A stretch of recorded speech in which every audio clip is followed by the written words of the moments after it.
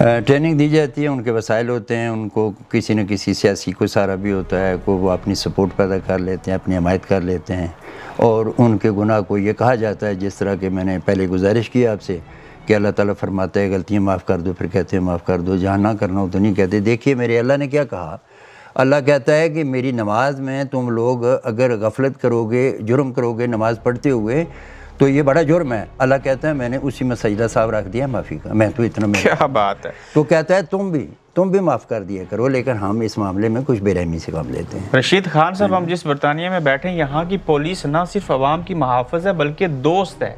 ہماری پولیس عوام کے لیے خطرہ کیوں ہے؟ وہ آ رہے ہوں تو ہم راستے سے دور سے گزرتے ہیں. اس کو خطرہ بنایا گیا ہے, پولیس والے خطرہ نہیں ہیں, پولیس والوں کو خطرہ بنایا گیا.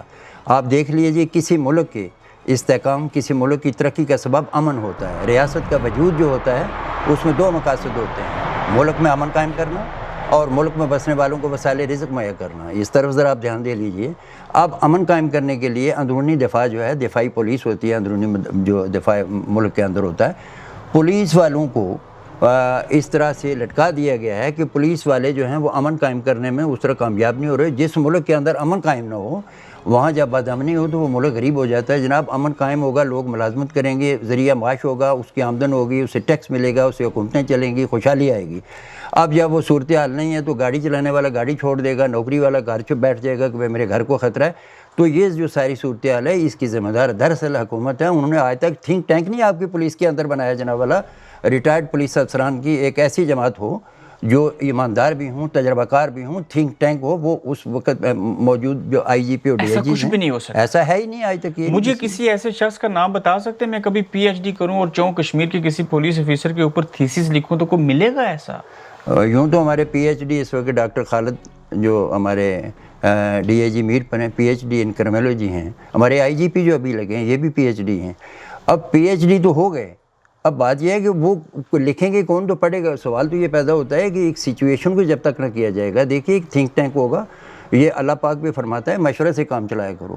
تو مشورے کے لیے ان کو چاہیے تھا کہ یہ ڈپارٹمنٹ کے اندر جو لائق لوگ ہیں جن کی شہرت اچھی ہو, جو بد کردار نہ ہوں, جو بددیانت نہ ہوں, جو اپنی تصب نہ جن میں ہو, ان کو رکھیں, وہ ان کو مشورے دیتے رہیں تو جناب یہ سب کچھ ہو سکتا ہے. اب امن قائم کیسے ہو تو خود اس میں وہ گڑبڑ تو ہے. ایک ایس ایچ او کی پوسٹنگ اس علاقے کا سٹنگ منسٹر یا ایم ایل اے کیوں کرتا ہے؟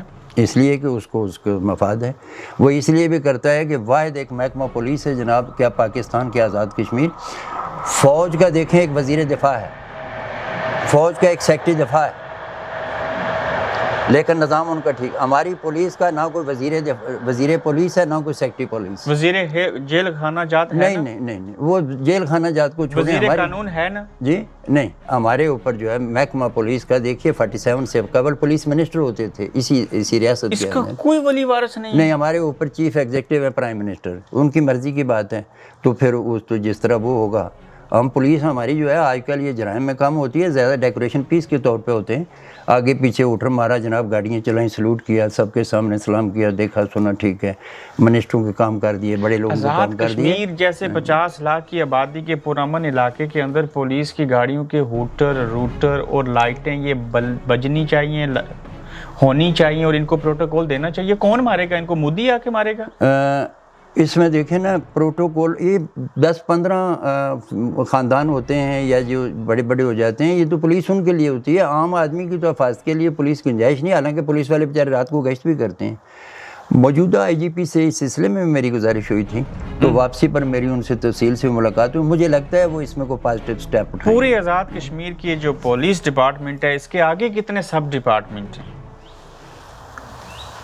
اس کے جناب ایک شعبہ ہے اسپیشل برانچ کا, جو کام ان کو کرنا چاہیے کہ وہ پوری پولیس کے بارے میں ایکٹیویٹیز اور اس تھانہ جات کے اندر جو کرائم کمٹ ہوتے ہیں ان کے بارے میں بتائیں, یہ کیسے ہوا, کیوں نہیں ہوا, اور اس کے اندر جتنی خاص سرکمسٹینشیل ایویڈنس ہے لائک بریٹن, وہ اس کو مہیا کرتے ہیں. ٹریفک ہے, پریسیکیوشن ہے, ٹیلی کمیونیکیشن ہے, اسپیشل برانچ ہے, ریزرو ہیں, رینجرز ہیں, یہ کیا کرتے ہیں سارے؟ میں گزارش کرتا ہوں, پروسیکیوشن ہماری اتنی تھوڑی نفری ہے, سب سے زیادہ پڑھے لکھے ہیں, ان کو کوئی سہولت نہیں ہے. LLB ہیں سارے, وہ انسپیکٹر ہیں تو وہ پیدل آتے ہیں, ان کے پاس گاڑی نہیں ہے سرکاری.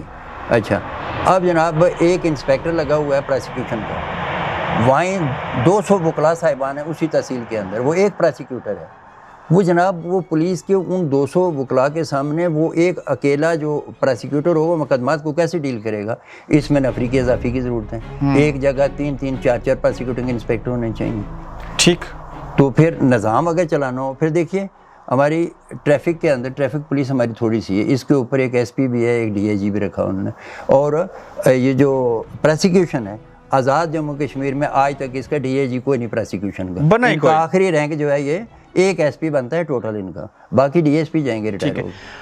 پولیس محکمے کے اندر جو سب سے لو لیول کے اوپر چپراسی ہوتا ہے وہ سب سے زیادہ بیچارہ کام کرتا ہے اور سب سے کم اس کو تنخواہ ملتی ہے. جی یہ دورہ معیار کیوں ہے؟ یہ صرف پولیس میں نہیں، تمام آزاد کشمیر اور پاکستان میں ہے کہ چپراسی ہر دفتر میں موجود ہے اور اسی نے سب سے پہلے آنا ہے. چونکہ یہ جو ملک ہے نا اس میں دیکھیے بات یہ ہے جس کی لاٹھی اس کی بھینس. یہاں تو یہ اپنی دوست بنانے کے لیے وہی ہوتا ہے نا چپراسی ہے، سب سے کم تنخواہ لے گا، سب سے پہلے آئے گا، سب سے آخر پہ جائے گا، سلام زیادہ کرے گا، تعریفیں زیادہ کرے گا، کپڑے اپنے زیادہ دھو کے صاف رکھے گا، صاحب کو مشکل اسی کی بلے بلے ہوگی. تو وہ بیچارہ کیا کرے گا اس کے اندر، اس نے تو کرنا. ٹھیک ہے. کچھ عرصہ قبل آزاد کشمیر کے اندر براہ راست اے ایس پی بھرتی ہوئے تھے، آپ کو پتہ ہے؟ جی. جنہوں نے بھرتی ہونے کے ساتھ ہی کچھ بددیانتیاں کی، ان کے اوپر انکوائری کمیشن بنا، کیس ٹھپ ہو گیا، ان کی تنخواہیں بڑھ گئیں، ان کے خلاف کچھ نہ ہوا. یہ کب اور کیسے ایسے ہوتا ہے؟ میں آپ سے گزارش کروں، ہمارے یہاں دیکھیے ہمارا آئین جو آزاد جموں کشمیر کا عبوری آئین 1974 کے نام سے متعارف ہے، تو اس میں یہ لکھا ہوا ہے کہ no discrimination shall take place between the rights of the public servants. اب ہمارا حال کیا ہے کہ سپاہی بھرتی کرنا ہے تو 5 فٹ 7 انچ قد چاہیے. کتنا قد چاہیے؟ 5 فٹ 7 انچ. اسی محکمے کے اندر اے ایس آئی بھرتی کرنا ہے تو اس کے قد کی ممانعت نہیں ہے، 5 فٹ 7 انچ سے کم ہوگا. اے ایس پی بھرتی کرنا ہے 5 7 انچ کی کوئی قید نہیں ہے.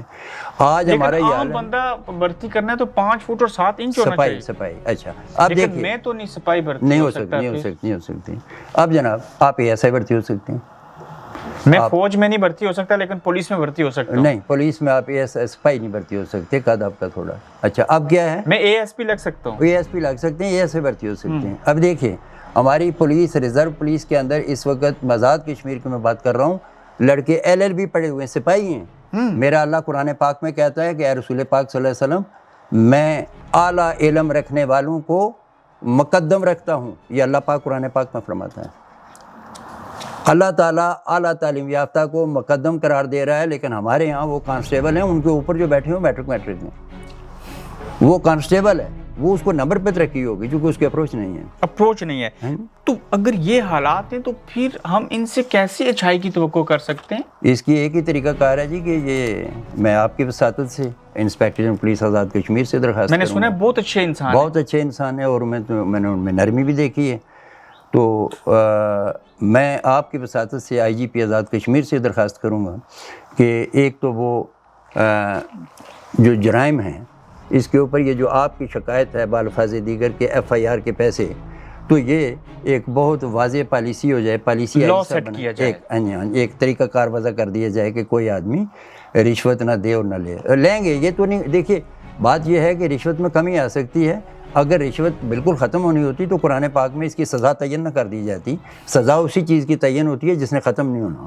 بھائی یہ ہوگا لیکن کمی آ جائے گی. ایک بات تو یہ آ گئی. دوسرا یہ ہے کہ میں آپ کے وساطت سے آئی جی پی صاحب کے نوٹس میں یہ بھی لاؤں گا کہ یہ جو پولیس والوں کے معاملات ہیں، چھوٹے ملازمین کے کانسٹیبل سے انسپیکٹر تک، ان پہ وہ پھر ایک دفعہ نظر ثانی کریں اور ان کے جو مثلا جو اعلیٰ تعلیم یافتہ ہیں ان کو ترقیاں دینے کا پولیس رولز میں موجود ہے، قانون موجود ہے. وہ جیل خانہ جات کا جو محکمہ ہے اس کے اندر جو پولیس والے ہیں ان کی تنخواہیں کم نہیں، وہ پولیس والے نہیں ہیں، فار انفارمیشن وہ جیل خانہ جات جو محکمہ پولیس سے متعلق نہیں، جو جیل کے باہر سنتری کھڑا ہوتا ہے نہیں، وہ وردی پولیس کے کلر میں ہوتی ہے، ان کو جیل وارڈن کہتے ہیں. وہ الگ ڈپارٹمنٹ ہے، ایک جیل خانہ جات کے تحت آتے ہیں. ہمارا پولیس کا ڈپارٹمنٹ ہے، یہ پولیس یہ پولیس کے محکمے کے انڈر نہیں آتے. نہیں انڈر نہیں آتے، ان کا اپنا ایک سسٹم ہے.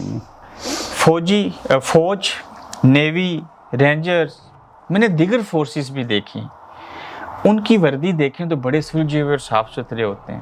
ہمارے آزاد کشمیر کے اندر وہ معیار نہیں ہوتا. وہ معیار ڈالے نہیں، وہ آپ نے دیکھا ہے وہ کانسٹیبل بیچارے جو ہے نا وہ رات کو گشت کرتے ہیں، صبح وہ دوڑ لگی ہوتی ہے ان کی. تو اب پڑھے لکھے لوگ بھی ہیں، کافی زیادہ پڑھ لکھے ہیں. میں نے بتایا کانسٹیبل ایل ایل بی ہیں، ایم اے پڑھے ہوئے ہیں. تو اب وہ نوعیت تو اگر سے بدل دی جا رہی ہے، لیکن سچ یہ ہے کہ ان کو وہ مثلا فرض کر لیں ہمارے پولیس والے یہ امتحانی سینٹروں میں ڈیوٹی کرتے ہیں، ملازم، چھوٹے ملازم میں، بڑا افسر تو جاتا کوئی نہیں، ان کو ٹی اے ڈی اے کوئی نہیں ملتا، جبکہ امتحانی سینٹروں میں وہ ایڈمیشن فیس لیتے ہیں تعلیمی ادارے، اور ان کو دینی چاہیے. ابھی ریسنٹلی یہ کے پی ایل، ابھی یہ آزاد کشمیر کے اندر ایک کرکٹ کی گیمز ہوئی ہیں مظفر آباد، اس میں کوئی کافی تعداد میں پولیس والے جو تھے ان کی ڈیوٹی بھی رہی ہے. میری اطلاع یہ ہے، میں نہیں کہتا شاید غلط ہو، انہوں نے چیک دیا تھا کروڑ روپے کا باؤنس ہو گیا. میں عرض کرتا ہوں مجھے یہ اس طرح لگا، نہیں وہ باؤنس ہو یا نہ ہو، ڈپارٹمنٹ کی اپنی ذمہ داری بنتی ہے، ہمارا اتنا بجٹ ہونا چاہیے کہ ان صفائیوں کو باقاعدہ ٹی اے ڈی اے دیا جائے جو صبح سے شام تک وہاں کھڑے رہتے ہیں. اسمبلی کا اجلاس ہوتا ہے جناب، تو اسمبلی کے اجلاس میں ہماری سینکڑوں تعداد نفری جو ہے ڈیوٹی پہ کھڑی رہتی ہے. اسمبلی ممبر صاحبان اپنے اجلاس کے دوران ہر روز کا یومیہ وصول کرتے ہیں، تو ان کانسٹیبلان کے لیے ٹی اے ڈی اے نہیں ہے. دیکھیں یہ وہ چیزیں ہیں. وہ جو پولیس والے ان کے ساتھ ہوتے ہیں 24/7 ایک منسٹر کے ساتھ، ان کو کوئی ٹی اے ڈی اے نہیں ہے. نہیں ان کو نہیں، جو میں اسمبلی کے اجلاس جب ہوتا ہے وہ باہر ڈیوٹی ہوتے ہیں نا، اسپیشل ڈیوٹی پہ آتے ہیں، ان کا بھی ہونا چاہیے. تو آپ ان کی تنظیم کے سربراہ ہیں، آپ صدر ہیں، آپ کیوں نہیں آواز اٹھاتے؟ نہیں، میں تو ابھی بناؤں تو میں نے تو ابھی آواز تو آرام سے اٹھاؤں گا، چونکہ میں نے تو درخواست ہی کرنی ہے. تو میں تو کوشش کروں گا کہ پولیس کی آواز بن کے پولیس والوں کے میں تو یہی کہہ سکتا ہوں، اور میں کوشش کروں گا. میں سمجھتا ہوں اگر اپنے پیشے میں محنت نہ کروں تو یہ اللہ کے قانون کے، اللہ کے حکم کی خلاف ورزی ہے. میرا اللہ قرآن پاک میں کہتا ہے اپنے پیشے میں خوب محنت کرو. ٹھیک. رائے صاحب جب ریٹائرڈ ہونے کے 10 سالوں کے بعد ڈی آئی جی بن جائیں گے تو خوش ہوں گے؟ دیکھیے میں جب میرا ایس پی کا آرڈر ہوا تو میں نے اللہ کا شکر ادا کیا، اور اس کے ساتھ مجھے بہت شاک بھی ہوا کہ کاش میں یہ رینک پین کی نوکری کرتا، لیکن مجھے انہوں نے وہ رینک پین کی نوکری نہ کرنے دی. ریٹائرڈ ہونے کے بعد ایس پی بنے؟ بھائی ظاہر ہے اس کے بعد ہی میں نے 17 میں کہتا ہوں جب انہوں نے دیکھا اس کا وجود ہی ختم ہو جائے تو پھر میں نے آرڈر جاری کروایا. رائے صاحب آپ سے ڈرتے کیوں تھے اپنے محکمے کے لوگ؟ یہ مجھ پہ ایک میرے ایس ایس پی نے ایک سوال کیا تھا، میں نے ان سے گزارش کی تھی، میں سٹی انسپیکٹر تھا، میں نے کہا سر آپ مجھ سے کوئی ناراض رہتے ہیں، میں ایف آئی اے میں تھا، یہاں سے ٹرانسفر ہو کے گیا. رائے صاحب آپ کرپٹ ہوتے تو آپ ایس پی ہوتے نا؟ نہیں، میں اوپر جاتا، پھر تو میرے پاس وسائل تھے نا، وسائل ہوتے میں دیتا، پیسے لگ جاتا. ماضی میں تو پیسے دے کے لگتے رہے. آپ کرپٹ نہیں تھے تو آپ ڈی آئی جی بھی نہ بن سکے اور ایس پی بھی نہ بن سکے؟ نہیں، کرپٹ گیا، میں کرپٹ ہوتا بھی تو مجھے کوئی دیتا کیا جب میری اتنی پسلی نہیں تھی، پیسے ہوتے. رائے صاحب آپ کو گولڈ میڈل کیوں نہ ملا؟ یہ ایک وہی میں نے جو پہلے گزارش کی ہے کہ ہر پھول کی قسمت میں کہاں ناز روساں، کچھ تو کھلتے ہیں مزاروں کے لیے. یہ آرڈر جاری ہوئے اور عدالت نے کہا آپ کو، عدالت نے کہا لیکن نہیں دیا انہوں نے. میرا مطلب ہے انہوں نے 9 سال عدالتوں کے حکم کی تعمیل نہیں کی. مجھے پتہ ہے میں نے کس طرح اپنے ایس پی کے آرڈر جاری کروائے جی، تو ابھی اس پہ لگا ہوا ہوں، ابھی میں نے یہ پھر کیا ہوا ہے. لیکن ہمارے ہاں تو پھر پتہ ہے کہ وہ سائل کے جوتے پھٹ جاتے ہیں، فائل پھٹ جاتی ہے، پھر اس کا کام ہوتا ہے سائل فائل کے. ہمارے رائے صاحب کتنے لوگوں کو دیکھا جو پیسے لے کے عدالت میں قرآن سر پہ رکھ کے گواہی دینے آتے ہیں؟ ہاں جی، وہ آتے ہیں. ہماری یہی ایک تھوڑی، یہی میں آپ سے گزارش کر رہا ہوں، یہ معاملات میں آپ کی یہ جو انفارمیشن ہے، شکایتیں آئی جی پی صاحب تک ہر معاشرے سے ایک بندہ جھوٹی گواہی دینے کے لیے ہوتا ہے، وہ ان کو ہوتے ہیں، اور ان کے خلاف باقاعدہ کارروائی، جو مثلا جھوٹی ایف آئی آر ہو اس کے خلاف ٹھوس کارروائی کرنی چاہیے، جو جھوٹا گواہ ہو اس کے خلاف ٹھوس کارروائی کرنی چاہیے. تو ہمارے ہاں تو اس حد تک حال ہے کہ گواہ سچا بھی ہے تو عدالت میں پیسے لے کے انکار ہو جاتا ہے، پولیس والے مجبور ہو کے اپنے پولیس والے کو گواہ رکھتے ہیں، پھر عدالت کے اندر وہ شک پڑ جاتا ہے کہ بھئی یہ خاص طور پر منشیات کی ریکوری میں لوگ انکار ہو جاتے ہیں، تو پھر پولیس والوں کو مجبوری ہوتی ہے، پولیس والے اپنے گواہ رکھتے ہیں. وہ محکمہ پولیس کے اندر ایک وہ ایسی اصلاحات میں سے اصلاح بتائیں جو سب سے ضروری ہے. سب سے ضروری جو ہے پولیس کا رویہ. ہماری پولیس اتنی کرپٹ نہیں ہے جتنا رویے کی وجہ سے لوگ نفرت کرتے ہیں. رویہ اچھا نہیں ہے. پولیس کی تنخواہ اچھی ہے؟ تنخواہ مناسب ہے، اچھی نہیں ہے جتنی ہونی چاہیے. جتنی 6 گھنٹے کا ملازم تنخواہ لے رہا ہے، 24 گھنٹے والی بھی اتنی لے رہے ہیں اسی حساب سے. حالانکہ ان کو گھنٹوں کے حساب سے اگر 6 گھنٹے والے کی تنخواہ 100 بنتی ہے تو 24 گھنٹے والے کی زیادہ ہونی چاہیے نا. ہماری پولیس کو تربیت کی ضرورت ہے؟ تربیت کی ضرورت نہیں ہے، البتہ ان کی بہتر سپروائزری کی ضرورت ہے. یہ ان سے جب بھی کوئی بات کیجیے جی اسلحہ نیا لیں گے، اسلحے کی کیا ضرورت ہے؟ وہ تو ہے کہ بھئی مومن ہے تو بے تیغ بھی لڑتا ہے سپاہی. اس کی ضرورت نہیں ہے ہمیں کسی چیز کی. ٹریننگ انف جو ہوئی ہے. ہماری پولیس تو ایسی ہونی چاہیے کہ میں کہتا ہوں کہ جہاں پہ عوام ان کو دیکھیں، فوج اور پولیس کو، ان کو سلیوٹ کریں. یہ رویے سے ہوگا، یہ جناب رویے سے ہوگا. میرے اللہ نے قرآن پاک میں فرمایا گالیاں مجھے پسند نہیں ہیں. اللہ نے فرمایا، آپ نے فرمایا نا کہ پولیس والوں کی وردی اچھی نہیں ہوتی. اللہ قرآن میں فرماتا ہے کہ اپنے کپڑے صاف پہنا کرو، مجھے صاف لباس والا اچھا لگتا ہے. نصف ایمان ہے. اچھا لگتا ہے، اللہ کہتا ہے مجھے اچھا لگتا ہے وہ جو اچھے کپڑے پہنتا ہے. اللہ کہتا ہے گالیاں مجھے پسند نہیں ہیں. اللہ کہتا ہے رویہ آپ کا بہت اچھا ہونا چاہیے. آپ کی پولیس، میں نے جیسے آپ سے گزارش کی، اگر یہ 6 باتیں آ جائیں، آپ نے پوچھا پالیسی، 6 صفات آ جائیں جو پولائٹ سے لے کے تو ایفیشینٹ تک آتی ہیں، کوئی ضرورت باقی نہیں رہ جاتی. یہ صفات برطانیہ کی پولیس میں آپ دیکھ لیں یہاں کتنا امن ہے، اور امن ہے تو یہاں کتنے وسائل ہیں. ہم لوگ یہاں آ کے نوکریاں کرتے ہیں، ذریعہ معاش یہاں سے پیدا کرتے ہیں. تو اگر یہ صورتحال پاکستان میں بھی ہو سکتی ہے. ذرا نام ہو تو مٹی بڑی زرخیز ہے. ہمارے پاکستان میں کوئی شعبہ نہیں کہ اس میں ہر چیز موجود ہے. صرف پولیس کے اندر ہماری پولیس کا رویہ درست نہیں ہے، اور جس کا رویہ زیادہ خراب ہو کہتے ہیں یہ بڑا تکڑا آدمی ہے. کبھی کسی سے زیادتی کی آپ نے؟ کئی دفعہ ہوئی ہے. معافیاں مانگی آپ؟ میں اللہ سے بھی ہر روز معافی مانگتا ہوں، اور اس سے بھی معافی مانگی اور برملا تھانے کے اندر بیٹھ کے معذرت کی ہے کہ بھئی آپ کو جو بلوایا گیا زیادتی ہوئی ہے، آپ کے ساتھ آپ کو ہمیں ایسا نہیں کرنا چاہیے تھا. کتنے انکاؤنٹر کیے آپ نے؟ یہ تو مجھے کنفیس کرواتے ہیں آپ. تو پولیس مقابلے ہوئے، لوگ مارے گئے. ہاں جی. تو اس میں میرا مثلا سمانی میں ہوا تو اس میں 2 اشتہاری تھے پاکستان کے، وہ تقریباً 30-32 مقدمات قتل کے اشتہاری تھے. 10-12 سال سے اس ایریے میں جا کے مقیم تھے، گجرات سے ان کا تعلق تھا. نشانہ کیسا تھا گن سے؟ تو میں گزارش کرتا ہوں تو وہ اس کی ہم ٹریننگ لیتے ہیں پراپر طریقے سے. تو وہ جناب جب وہ ان سے وہ ڈے لائٹ میں ان کو گرفتار کرنے کی کوشش کی، انہوں نے ہماری پولیس پر فائرنگ کر دی، جس کے نتیجے میں ظاہر ہے ہمیں بھی اپنا دفاع. جہاں محکمہ پولیس میں 40 سال سروس کرتے ہوئے آج تک اذیت دیکھ رہے ہیں میرے باکول، وہیں پہ فخر بھی کرتے ہیں؟ فخر میں اس بات پہ کرتا ہوں کہ اس محکمہ نے مجھے بڑی عزت دی ہے. اس محکمے کی وجہ سے میری پہچان ہوئی ہے، ورنہ آج میں آپ کے پاس بھی نہ ہوتا، میں آپ کے ساتھ بیٹھ کے بات بھی نہ کرتا، میں ایس پی نہ ہوتا، میرا انٹرویو نہ لیتے.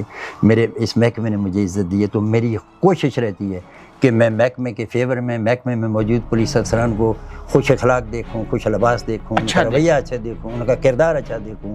لوگوں کے اندر ان کو میں یہ جو ہم زبانی کہہ دیتے ہیں جی وہ پولیسنگ کمیونٹی، ایسا ہرگز نہیں ہے. ایسا نہیں ہے، ہونا چاہیے. سیاستدان کس حد تک حاوی ہوتے ہیں پولیس کے اوپر؟ بہت زیادہ. مجھے اس کی سزا اس طرح ملی، مجھے تھانہ چکار، ہم اپنے ریجن میں رہتے ہیں، مجھے مظفر آباد میں تھانہ چکار میں ایس ایچ او لگایا گیا، مجھے تھانہ چناری میں ایس ایچ او لگایا گیا. آپ غلط بات نہیں مانتے تھے سیاستدانوں کی؟ میری مجبوری تھی، میں ایسا نہیں کر سکتا تھا، نہیں ماننا چاہیے. آزاد کشمیر کے سب سے اچھے سیاستدان کا نام بتائیں جو آپ کی نظروں سے گزرا. میرے لیے سبھی اچھے ہیں، میں اگر کسی ایک کا نام لوں باقی ناراض ہو جائیں گے. کسی ایسے پولیس آفیسر کا نام لیں جو آپ کو بہتر لگتا ہو. وہ سردار فہیم احمد خان ہے، ایڈیشنل آئی جی. پھر خالد چوہان آئی ہے، ڈی آئی جی ہیں میرپور کے. ڈی آئی جی. پھر یہ عرفان کشفی ہیں، ابھی یو این او سے ہو کے آئے، یہ اچھے لگتے ہیں. اچھے لگتے ہیں. راشد نعیم ہے، بہت اچھے ڈی آئی جی، سارے اچھے ہیں. ٹھیک. رائے صاحب پاکستان سے بھی 1 سال بڑے ہیں آپ، 76 سال آپ کی عمر ہو گئی. ہاں جی. کیسی بسر گزر ہوئی؟ مجھے اللہ تعالیٰ نے بہت عزت دی ہے. میں نوکری سے ریٹائر ہوا، مجھے خانہ کعبہ جانے کا بھی موقع ملا. میں اللہ کا بڑا شکر گزار تھا. وہاں کھڑے کھڑے میں اپنے لیے سوچ رہا تھا کہ اگر میں اپنے لیے جج مقرر ہو جاؤں تو میں اپنے آپ کو دوزخ میں بھیجوں گا. اچھا کام کیا میں اس کی تنخواہ لیتا تھا، جو غلط کیا وہ کیوں کیے. تو پھر اللہ سے معافی مانگی کہ اللہ مجھے معاف کر دیں. اللہ نے مجھے اچھی اولاد دی. میرا ایک بیٹا یہاں برطانیہ میں ہے، اچھا کاروبار ہے اس کا. ایک بیٹا میرا پاکستان میں وکالت کرتا ہے، اچھا اس کا بھی نظام ہے. اور اللہ کے سامنے شکر الحمدللہ. اللہ شکر الحمدللہ کیا. میں تو اللہ کا مجھ پہ اتنا احسان ہے کہ میں یہ سمجھتا ہوں پولیس کے ڈپارٹمنٹ میں رہتے ہوئے، پولیس سے جانے کے بعد ہم پولیس والے ریٹائرمنٹ کے بعد بڑی تسبیح بھی پکڑ لیتے ہیں، داڑیاں رکھ لیتے ہیں، بڑی تقریریں بھی کرتے ہیں، لیکن جو نوکری کے اندر ہے کہ جو کچھ کیا ہوتا ہے اس کا ہم خود اپنا احتساب اگر کر لیں پھر بھی اللہ معاف کر دیتا ہے. رائے صاحب آپ جیسے بندے کو تو پورے آزاد کشمیر کی ضلع وائز پولیس ساری کو جمع کر کے تو ہفتہ وار لیکچر دینا چاہیے. میں جناب 2 دفعہ لیکچر دے چکا ہوں آپ کی اطلاع کے لیے. آج سے قبل 6 ماہ پہلے آئی جی پی نے مجھے مظفر آباد بلایا، میں نے وہاں پہ ان کو بڑا اسی رویے پہ لیکچر دیا. پھر مجھے خالد چوہان ڈی آئی جی نے میرپور بلوایا. میرپور میں جو زیر تربیت پولیس کالج ہے ہمارا، میں نے ان کو ریسنٹلی 3 ماہ قبل ان کو بھی لیکچر دیا. میں تو ابھی مجھے آئی جی صاحب نے کہا ہے کہ آپ واپس آئیں تو پھر آپ سے ہم یہ کوئی لیکچر شیکچر بھی دیں. وہ چاہتے ہیں سینئر افسر چاہتے ہیں کہ بہتری آ جائے، عزت ہوتی ہے. رائے صاحب مجھے آپ سے بات کر کے بہت اچھا، بہت مہربانی. Thank you very much. Thank you, بہت شکریہ. Thank you. آپ دیکھ رہے ہیں گورکھ دھندا ابرار قریشی کے ساتھ.